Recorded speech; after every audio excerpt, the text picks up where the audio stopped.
Shalom saudara-saudari yang terkasih dalam Tuhan kita Yesus. Perkenalkan, nama saya Aprilia Krisyanti da Costa Rego dari Prodi Pendidikan Kristen Anak Usia Dini. Di sini saya akan menyampaikan khotbah tekstual sebagai tugas akhir dari mata kuliah hermeneutik sebagai dosen pengampu Bapak Dr. Timotius Baptis Sarono, MPDK MTH. Di sini saya mengambil ayat firman Tuhan dalam Kolose 3 ayat 23 yang berbunyi, apapun juga yang kamu perbuat, perbuatlah dengan segenap hatimu seperti untuk Tuhan dan bukan untuk manusia.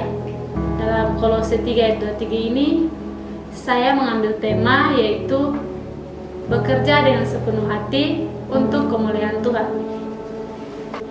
Saudara-saudari, seringkali kita bekerja bukan saja memenuhi kebutuhan hidup, seringkali juga kita bekerja tidak dengan sepenuh hati. Kita seringkali ingin mendapat pujian dari orang-orang sekitar kita, juga kita bekerja terkadang dengan motivasi yang salah. Oleh sebab itu, saudara-saudari, saya ingin mengajak kita semua untuk merenungkan Kolose 3 ayat 23 ini.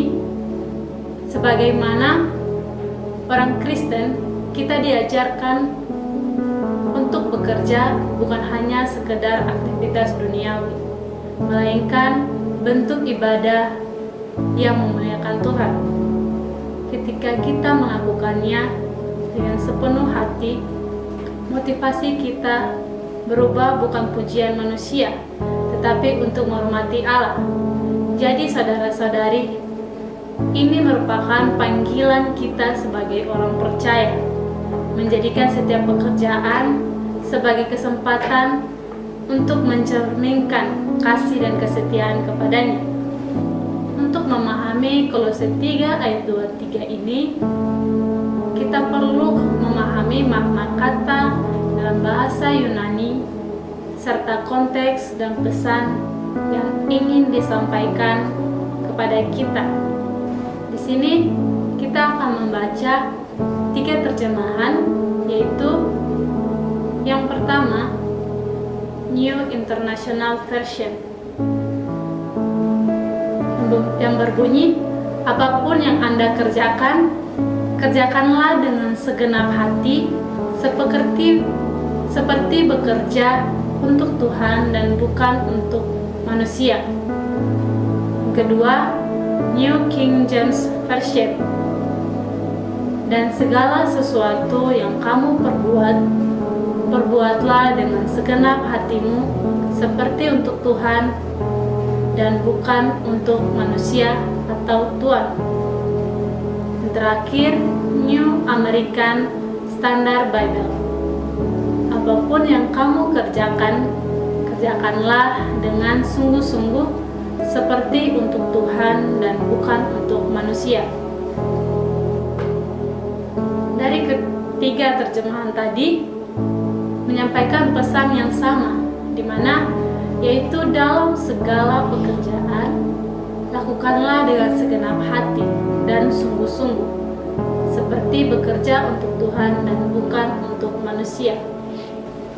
Adapun yang menjadi komentar dari Kolose 3 ayat 23, yang pertama menurut Meyers Commentary menekankan bahwa motivasi dalam bekerja haruslah berasal dari hati yang tulus bagi Kristus, bukan hanya sekedar untuk manusia. Ini menunjukkan bahwa iman Kristen mengubah perspektif bekerja dari sekedar tugas duniawi menjadi bentuk ibadah yang mulia. Yang kedua, menurut Expositoris Greek Testament, komentar ini menyoroti frasa dari jiwa sebagai penekanan pada ketulusan dan kesungguhan. Penulis ini mencatat bahwa Paulus menolak sikap setengah hati dalam pelayanan atau pekerjaan sehari-hari. Ketika bekerja dilakukan seperti untuk Tuhan, maka nilai moral dan spiritualnya melampaui sekedar bukan hanya hubungan majikan dan hamba. Dan dalam hal ini terkait dengan konteks pada zaman itu dan berlaku juga bagi semua orang Kristen dalam setiap bidang kehidupan. Selanjutnya, Cambridge Bible for School and College. Cambridge Bible menjelaskan bahwa Kolose 3 ayat 23 merupakan panggilan untuk konsisten terhadap iman dalam setiap aktivitas sehari-hari. Ayat ini mengaitkan etos kerja dengan tanggung jawab kepada Kristus yang akan memberikan upah kekal. Komentar ini juga membandingkan dengan Efesus 6 ayat 7, di mana Paulus mengulangi prinsip yang sama, yaitu bekerja dengan integritas karena kita menyadari bahwa Tuhan adalah saksi atas segala perbuatan kita. Dan yang menjadi konteks teks dalam Kolose 3 ayat 23 ini yaitu terletak dalam bagian yang membahas hubungan sosial dalam rumah tangga Kristen yang terdapat dalam Kolose 3 ayat 18 dan Kolose 4 ayat 1, yang dimana dikenal sebagai Haustafel atau dapat dikatakan aturan rumah tangga. Nah, dalam konteks ini Paulus memberikan instruksi kepada istri, suami, anak, orang tua, dan juga hamba, yaitu bagaimana tentang hidup sesuai dengan iman Kristen. Khususnya ayat ini juga ditujukan kepada hamba atau biasa juga disebut dengan budak, tetapi prinsipnya bersifat umum atau menyeluruh, berlaku untuk semua orang percaya. Paulus menekankan bahwa setiap pekerjaan, sekecil apapun itu, memiliki nilai rohani jika dilakukan untuk Tuhan. Hal ini terkait juga pada konteks budaya pada masa itu, menunjukkan bahwa banyak hamba-hamba melakukan pekerjaan yang dianggap rendah, tetapi Paulus mengangkat martabat pekerjaan mereka dengan menghubungkan kepada pelayanan Kristus. Untuk memahami latar belakang dan konteks ini lebih dalam, maka kita akan melihat analisis dari bahasa asli, yaitu bahasa Yunani. Adapun yang menjadi parsing dalam Kolose 3 ayat 23 ini, yang pertama hotien poid, yang artinya frasa ini menunjuk kepada kata ganti relatif hoti yang artinya apa saja, dan kata kerja subjungtif present aktif poite yang artinya kamu lakukan, menunjukkan tindakan yang bersifat umum dan berulang, mencakup semua jenis pekerjaan. Apa saja yang kamu lakukan ini menekankan kepada seluruh universitas atau perintah ini. Yang kedua, ekpuches merupakan bentuk kata preposisi atau ek yang artinya dari, dan kata benda puches yang artinya jiwa atau hati, menunjukkan sumber atau intensitas tindakan, yaitu yang berasal dari lubuk hati, yang artinya dengan sepenuh hati. Hal ini menekankan kepada ketulusan dan dedikasi yang penuh. Yang ketiga, hostukurio merupakan bentuk kata sambung hos yang artinya seperti, dan kata benda datif kurio yang artinya Tuhan, menunjukkan tujuan atau penerimaan suatu tindakan. Artinya seperti untuk Tuhan, ini berarti pekerjaan yang dilakukan dengan kesadaran bahwa Tuhan adalah penerima utama. yang menjadi struktur teks dari Kolose 3 ayat 23 ini, yang pertama, cakupan pekerjaan. Yang artinya apa saja yang kamu lakukan ini mencakup semua jenis pekerjaan tanpa terkecuali.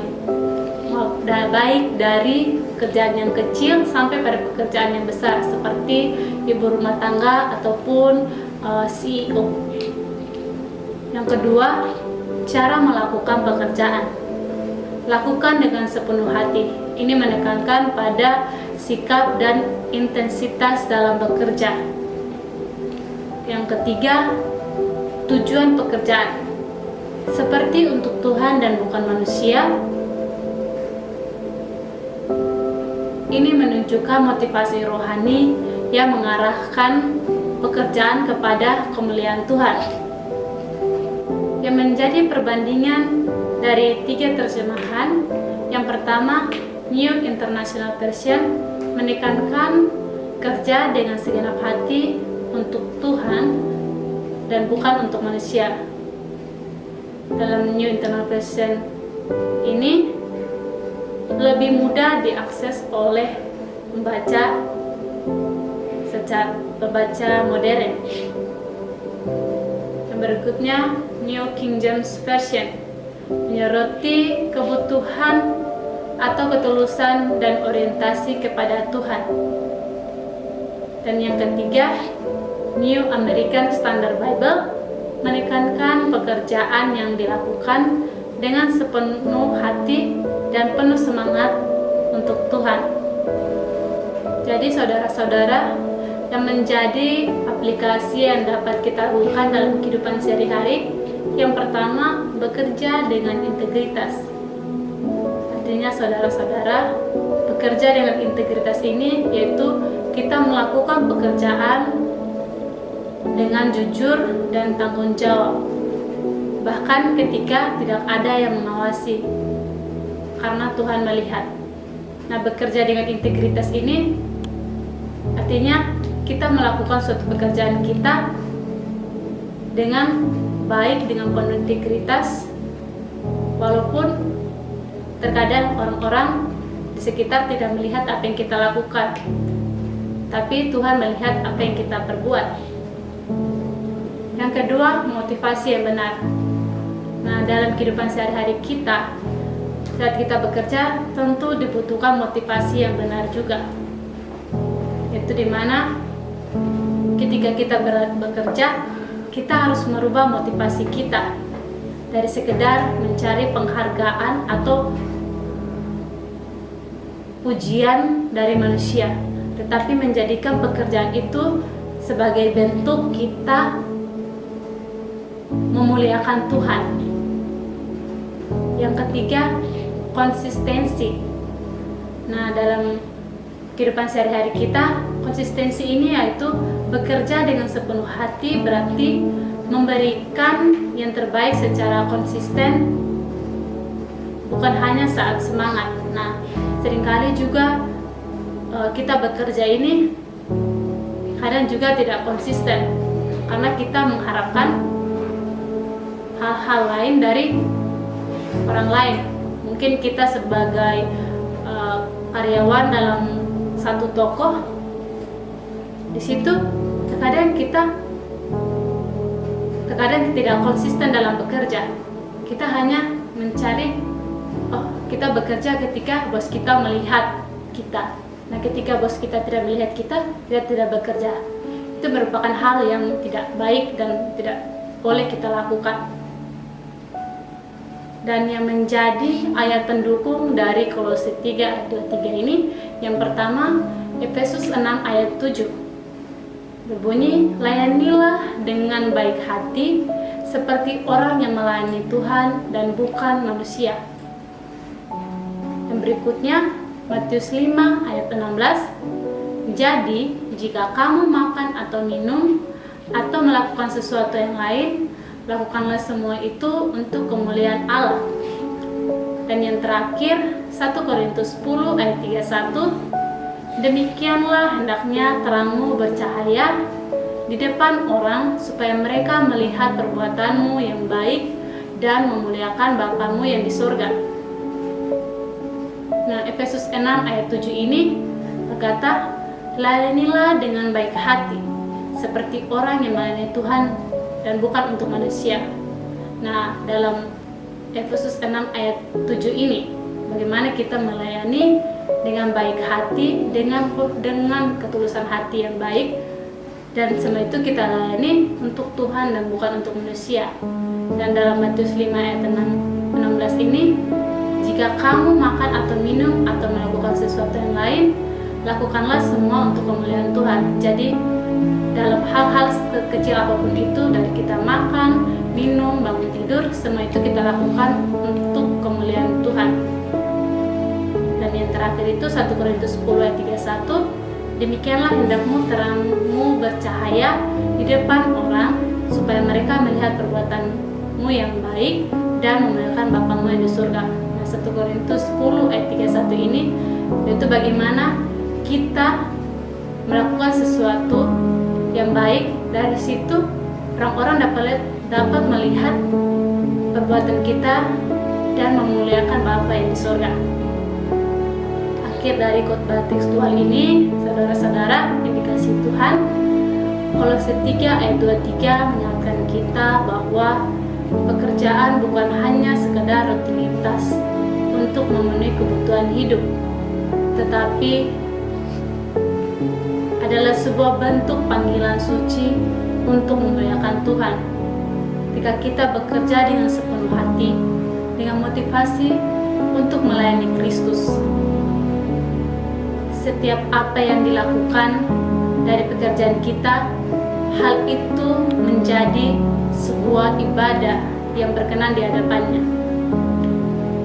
Marilah kita memperbaharui komitmen kita untuk bekerja dengan integritas, dedikasi, serta sukacita, karena kita tahu bahwa dari Tuhanlah setiap kita akan menerima bagian yang ditentukan oleh Tuhan bagi kita sebagai upah darinya.